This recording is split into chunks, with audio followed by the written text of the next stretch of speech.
approach to cooperation and for welcoming us today. Dear ministers, dear generals, General Cavoli, General Brown, all our partners. I'm glad to see all of you and very much appreciate for continuously being with us since the start of this war and until now when our brigades hold a line on the battlefield, thanks to the bravery of our Ukrainian people and your ironclad support. Now in Pokrovsk and in Toretsk, in the Donetsk region of Ukraine, is especially overriding to feel the power of our agreements. Dear friends, today marks 1 month since our army's operation began in the Kursk region of Russia. This is the borderland from which Putin was preparing to expand the war into Ukrainian territory. He was preparing to launch a new offensive against our city of Sumy, and we have turned the tables and are pushing the war into Russia through our counter-offensive. Today we control an area of more than 1,300 square kilometers in the Kursk region, and this includes 100 settlements. A significant part of this territory was abandoned by Russian troops. They simply fled when they saw our forces approaching. Of course, a significant part of the territory was taken under control by our forces in the battles. So far, during the first month of our operation in the Kursk region, the Russian forces have lost about 6,000 soldiers killed and wounded in Kursk only, and other tens of thousands of Russian troops in other war zones. Thanks to our actions, there is currently no threat that Russia will launch a new offensive operation on our territory against the city of Sumy, as was the case in May this year when Putin launched assault against our city of Kharkiv.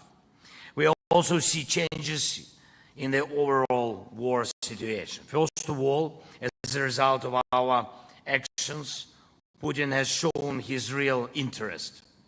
And this should be obvious even to those who could still believe that Putin is at war to protect some of his people or some of his security interests. At the same time, as our advance in the Kursk region, the Russian army continues its offensive in Ukraine. The most capable units of the Russian army are involved in expanding the zone of occupation of our territory in the Donetsk region. This is a clear choice by Moscow. Putin wants more Ukraine to occupy than he wants security for Russia. He doesn't care about Russian land and people. He just wants to grab as much of our land and as many of our cities as possible. Secondly, Putin has already shed so much blood that against the backdrop of this blood, Russia's attempts to draw red lines simply do not work. Instead, we need to keep our morale high for our joint values to rule the world and not the red lines soaked in blood. We have to sustain our spirit, stamina for the world to live by rules, to be governed by law, and to ensure security for all of us, for all nations. And every operation that contributes to this deserves your full support. And third, we do want to end this war.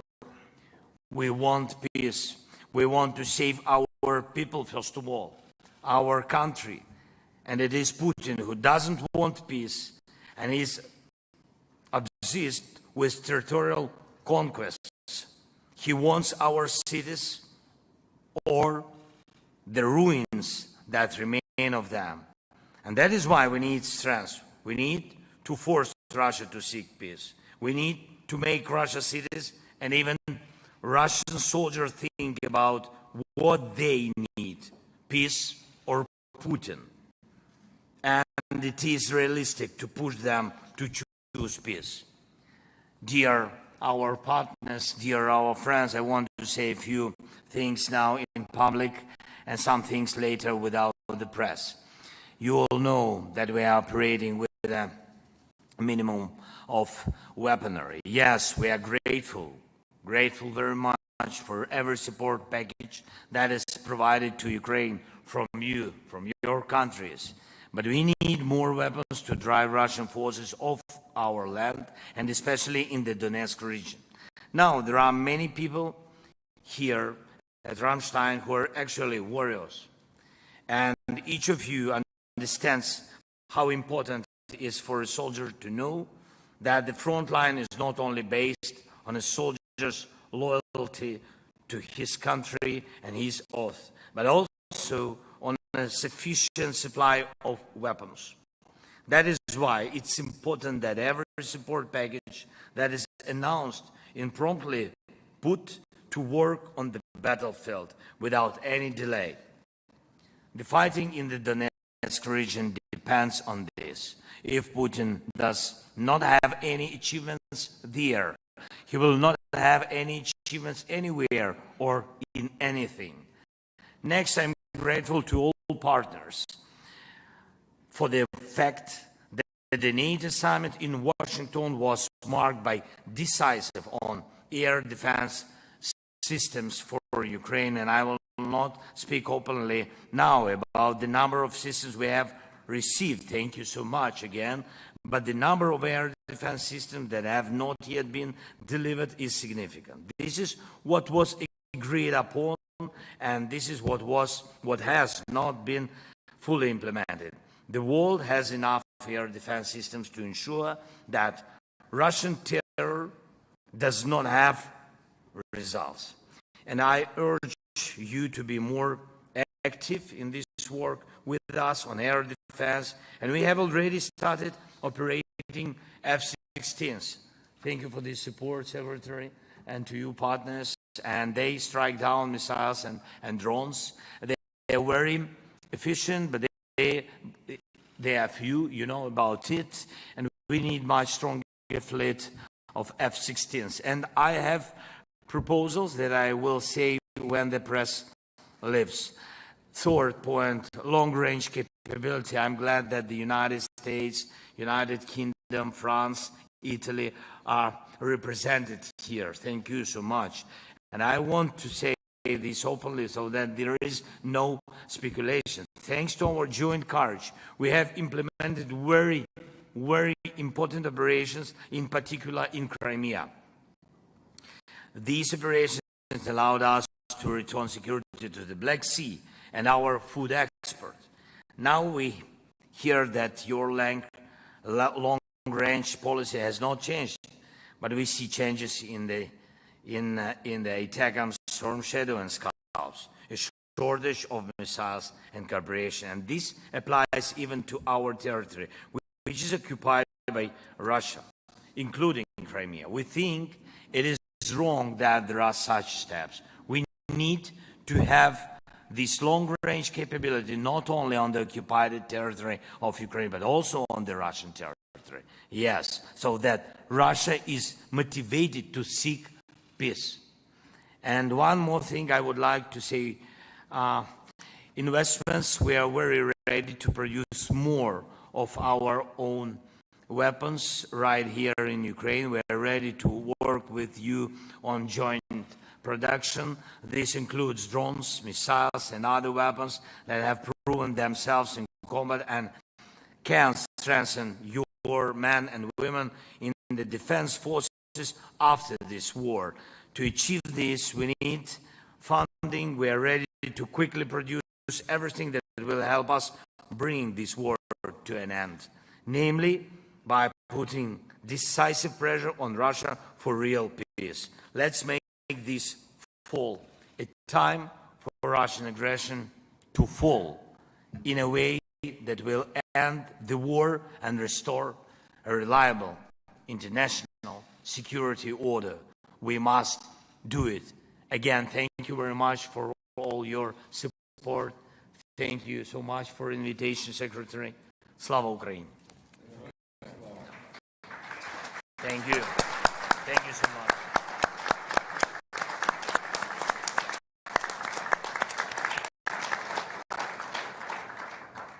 Well, thank you, Mr. President. On behalf of everyone here, we hear your urgency and we share it. Mr. President, this coalition of some 50 nations of goodwill stands united and firm, and today we'll push even harder to step up our support for Ukraine. We're meeting at a dynamic moment. Ukraine continues to seize the initiative on the battlefield. Ukraine's troops are now conducting an operation in Russia's Kursk region. The Kremlin's army of aggression is now on the defensive on its own turf. But we know that Putin's malice runs deep. Moscow continues its offensive in the east of Ukraine, especially around Pokrovsk, and Putin is repositioning his troops in Kursk. And the Kremlin continues to bombard Ukraine's cities and to target Ukraine's civilians. That is an outrage. But Ukraine refuses to bend. And Russia has paid a massive cost for Putin's imperial fantasies. More than 350,000 Russian troops have been killed or wounded since Putin launched his all-out invasion. And since February 2022, Ukrainian forces have sunk, destroyed, or damaged 32 Russian naval vessels. Ukraine has driven all of Russia's major naval vessels out of Crimea and pushed Russia's Black Sea Fleet further east. And last month, Ukraine sank one of 3 Russian ferries in the Kerch Strait in Russian-occupied Crimea. And that seriously reduced Russia's capacity to move equipment and troops into Ukraine. A second ferry has been out of action since Ukraine's attack earlier this summer. Additionally, Ukraine has destroyed 97 Russian combat aircraft since the start of Putin's full-scale invasion. And so over and over, Ukraine has stood up to Putin's aggression and atrocities. And this coalition has Ukraine's back. And let me highlight some of the major recent steps forward. In July, Germany, the Netherlands, Romania, and the United States announced that we would provide more Patriot air defense batteries and components. And Italy said that it would deliver another SAMP-T system. And Germany recently delivered another Iris-T air defense system and more 155 millimeter ammunition. In Germany, the Netherlands, and Denmark have all provided more Leopard battle tanks. And meanwhile, the European Union is using frozen Russian assets to fund arms purchases for Ukraine, including more ammunition from the Czech initiative to rush more shells to Ukraine. And since our meeting in June, the United States has committed more than $4 billion in new security assistance for Ukraine. We are laser focused on Ukraine's priority needs, including air defense, fires, and armor. This contact group's innovative and nimble capability coalitions continue to help Ukraine fend off Russian aggression today and deter Russian aggression tomorrow. And thanks to the work of the Air Force Coalition, Ukraine has received its first tranche of F-16 fighters. And together with our national armaments directors, we are posturing our industrial bases to meet Ukraine's needs and sustain them long into the future. But for its long-term security, Ukraine must continue to boost its own defense production. And many contact group members are already supporting that effort. And just weeks ago, Denmark committed some of its latest $115 million security assistance package to buying arms from Ukraine's defense industry. And meanwhile, with help from several European companies, the United States is working with Ukraine to design and build a substitute for the S-300 surface-to-air missile system and the R-27 air-to-air missile. The United States has also allocated more than $200 million to purchase critical components to let Ukraine produce the UAVs and the electronic warfare systems that it has deployed so effectively. Our national armaments directors are working in lockstep with the capability coalitions to meet these needs and speed up deliveries. So I look forward to discussing ways to strengthen Ukraine's defense industrial base as well as our own. And friends, this is a critical moment. Time is of the essence, especially with winter on its way. And we must all step up our support, and quickly.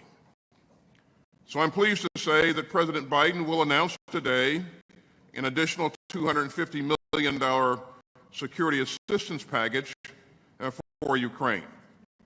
It will surge more capabilities to meet Ukraine's evolving requirements and will deliver them at the speed of war.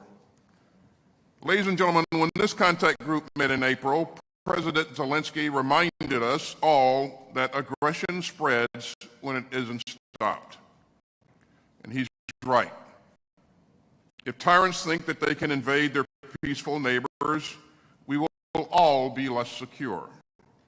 If autocrats conclude that nations of goodwill will lose our nerve